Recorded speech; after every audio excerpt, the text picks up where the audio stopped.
नेता पता है, ये नेता सिर्फ लाश पर राजनीति करते हैं, लाश पर। कौन कर रहा है लाशों पर राजनीति? सारी पार्टियां कर रही हैं, समाजवादी, भारतीय जनता पार्टी, कांग्रेस, बहुजन, जितने भी हैं। जब ओवैसी जैसा कुत्ता मेंबर ऑफ पार्लियामेंट होते हुए भी संसद भवन में फिलिस्तीन के नारे लगाता, तब आप देखिए कि भारत में उसकी औकात क्या है और लोगों की औकात क्या है, कि जो वहां बैठ के ऐसे सुन लिए। हम जैसे लोग होते वही जूता निकाल कर मारते। किसको? अकबरुद्दीन ओवैसी को वही जूता निकाल के मारते, क्योंकि भारत देश है। यहां फिलिस्तीन, इजराइल, ईरान, इराक, पाकिस्तान और अफगानिस्तान के नारे लगने नहीं दूंगा।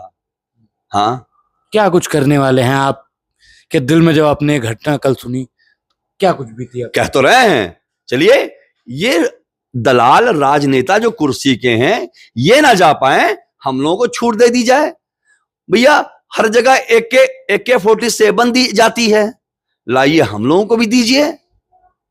अभी मेजर साहब ने कहा जब तक वहां से लाशें नहीं आएंगी तब तक कलेजे को ठंडक नहीं पहुंचेगी। तो भैया जान का बदला जान चाहिए। यहां मरे हैं 28-30, वहां मरेंगे 2500-3 हजार, तब जाके कलेजे को ठंडक पहुंचेगी। और तैयार है मारने के लिए, मरने के लिए भी। जैसे शिवाजी ने, महाराणा प्रताप ने, राणा सांगा ने, जैसे भगत सिंह जी ने, राजगुरु ने, सुखदेव ने, चंद्रशेखर आजाद ने, उन्होंने अंग्रेजों को नस्तानाबूद किया था। राणा जी ने मुगलों को नस्तानाबूद किया था। शिवाजी ने मुगलों को नस्तानाबूद किया था। चंगेज खान के टुकड़े हो गए थे बहलोल खान के, चीर दिया था ऐसे घोड़े सहित। वैसे इनको चीरने की बारी है अब।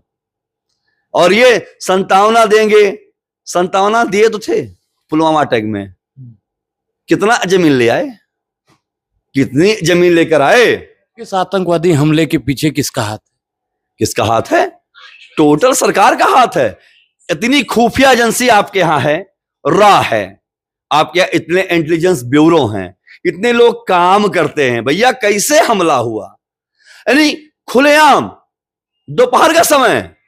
आप श्रीनगर गए होंगे, मैं तो 8-10 बार गया हूं, मेरे मित्र यार भी गए हैं, मैं देख कर आया हूं। पता है, ये जो वहां की लोकल पुलिस है, एक नंबर की हरामजादी है, एक नंबर की। अमरनाथ यात्रा होने वाली है, अगर वो कश्मीर हमारे फौजी भाइयों के हाथ में नहीं आया, थल सेना के हाथ में नहीं आया, अब वो दिन दूर नहीं है जब ये नेता हमारे शिव भक्तों के लाशों पर भी राजनीति सेकने में दूर नहीं जाएंगे। एक फोटो और सोशल मीडिया पर वायरल हो रही है, जो वहां पे एक घटना घटित हुई, उसका कार्टून वाला फोटो बनाकर वायरल किया जा रहा है। पहली बात तो इन कार्टूनिस्टों को जूतों से मारना चाहिए। बीजेपी ने उसको पोस्ट भी किया है। बीजेपी वाले एक नंबर के चूतिया आदमी है भाई। मोदी के लिख दो कि मोदी मर गए, अमित शाह मर गए, उनके कार्टून लगाओ। अरे हम सबसे पहले चिंतित ये हैं, राजनाथ सिंह रक्षा मंत्री हैं, तुम्हें किसका आदेश करना है भाई? राजनाथ सिंह की बात कर रहा हूं। अनिल भाई, आप वहां पे होते तो आपसे कलमा पूछा जाता, अगर आप कलमा सुना देते तो आपको छोड़ दिया। कलमा गया भाड़ में, मार देते या मार डालते उनको, लेकिन कलमा ना हमारे बाप दादाओं ने पढ़े हैं, ना मैं कभी पढ़ने जाऊंगा। अगर अच्छे से रहोगे तो अच्छे से रखूंगा। ये भारत है, ये अखंड भारत है। और एक बात और बता देना चाहता हूं कि आप सनातनी ही पैदा होते हैं, खतना कटना कलमा यही होता है। एक प्रोफेसर साहब ने कलमा पढ़ा और उनको और उनकी पत्नी को छोड़ दिया गया। तो भैया वो ऐसे रहे होंगे कि उनको छोड़ दिया गया होगा। एक मिनट, जब पैंट उतरवा के गोली मारी हमारे भाई को, काहे मारी? तब तो उनको जात भी पूछना चाहिए था। जैसे अभी कुछ दिन सेकुलरिज्म कुत्ते जो सपा बसपा और ओवैसी जैसे लोगों ने कहते हैं बयान दिए थे कि वो दलित थे इसलिए इनके ऊपर हमला हो रहा है, तो भैया वहां पर तो पूछना चाहिए। लोग कहते हैं कि भाई भाई, अरे भाई भाई ये कभी नहीं बोले, ये कहते हैं हिंदू हिंदू भाई भाई मिलकर इनका काटा जाए। ये कौन कहता है? ये मुस्लिम कहते हैं कि हिंदू हिंदू भाई भाई। ये कौन से मुसलमान ने ऐसा बयान दे दिया? सभे दे, कौन नहीं देता भाई? अभी मैंने आपसे कहा कि वो डिबेट में बैठ के 35 करोड़ पाकिस्तान से आ जाएंगे, 35 करोड़ बांग्लादेश से आ जाएंगे, 35 कोई करोड़ मुसलमान तो होगा जिसे आप अपना आदर्श मानते हो। किसको? हाँ, डॉक्टर एपीजे अब्दुल कलाम, अब्दुल हमीद, बिल्कुल मानते हैं उनको। और अशफाकुल्लाह मुसलमानों खां। से नाराजगी क्यों? और मुसलमानों से नाराजगी क्यों? आज के मुसलमान हैं ऐसे, आज के मुसलमान ऐसे हैं। कहा जाता है कि आतंकवादियों की कोई जाति और धर्म नहीं होता है। अच्छा, जरा एक आप मुझे कोई दूसरे धर्म का एक ऐसा सरगना बता दीजिए। चलिए मैं आपसे पूछना चाहता हूं। अच्छा, में कश्मीर में जितने हमले हुए, मुंबई में हमले हुए, ये बिना किसी के मिली भगत के हुए हैं हमले? आपको लगता है? पता है, मैं तो कहता हूं ये पूरा भारत देश आर्मी के अंडर कवर में कर देना चाहिए। ये बड़ी बड़ी गाड़ियों में घूमने वाले, मेरा गुस्सा और किसी से नहीं है, लेकिन जो ये राजनीति के दलाल साले, दलाली करने वाले, ओटों पर राजनीति करने वाले, इनके बारे में कहना चाहता हूं कि इनके मुंह से एक शब्द नहीं निकला। ये लिखते भी हैं, अभी किसी मुसलमान पर हमला हो जाए तो ये वोट के लिए सारे दांत निकाल देंगे, खीस काट देंगे।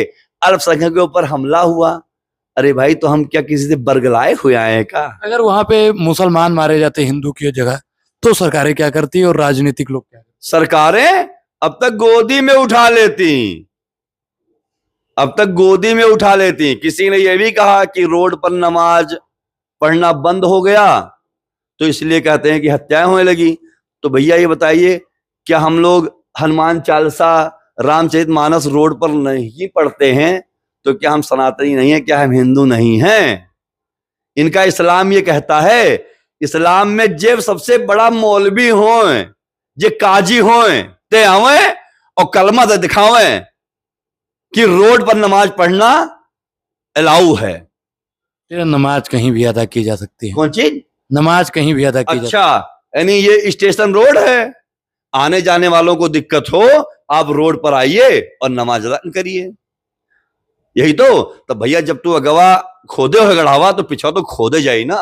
लास्ट में नील भाई, आप क्या कहना चाहेंगे वहां के लोगों को शांति की अपील कैसे करनी चाहिए? देखिए, राजनाथ सिंह, माननीय राजनाथ सिंह जी से मैं कहना चाहूंगा, रक्षा मंत्री से, कि भैया इतनी तगड़ी भीभत्स वहां घटना हो और इतना तगड़ा आतंक का माहौल हो जाए कि कश्मीर में जब कोई भी अपना भाई जाए तो वो स्वतंत्र रूप से घूम सके और पाकिस्तान से कम 30 से 40 हजार की लाशों का जखीरा आना चाहिए हर हाल में।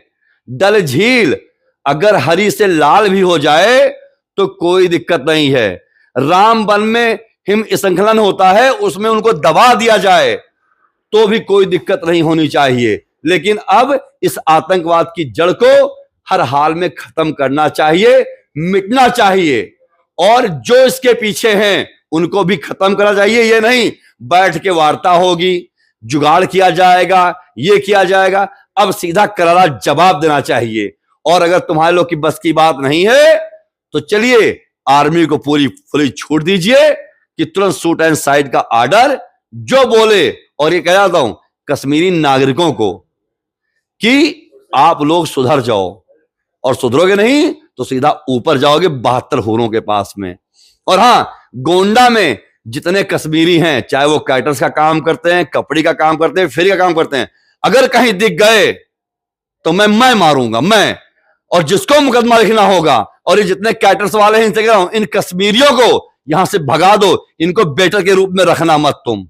नहीं, हमसे बड़ा तुम्हारा दुश्मन कोई नहीं हो। क्योंकि बताए, मैं रोटियां सेकने नहीं आया हूं, मैं अपने धर्म के लिए, मैं अपने राष्ट्र के लिए मैं कभी पीछे नहीं हटूंगा। और जिसको मुकदमा लिखवाना होगा वो मुकदमा लिखवा देगा, मैं तैयार हूं। जी बहुत बहुत धन्यवाद। आपका ही बहुत बहुत धन्यवाद।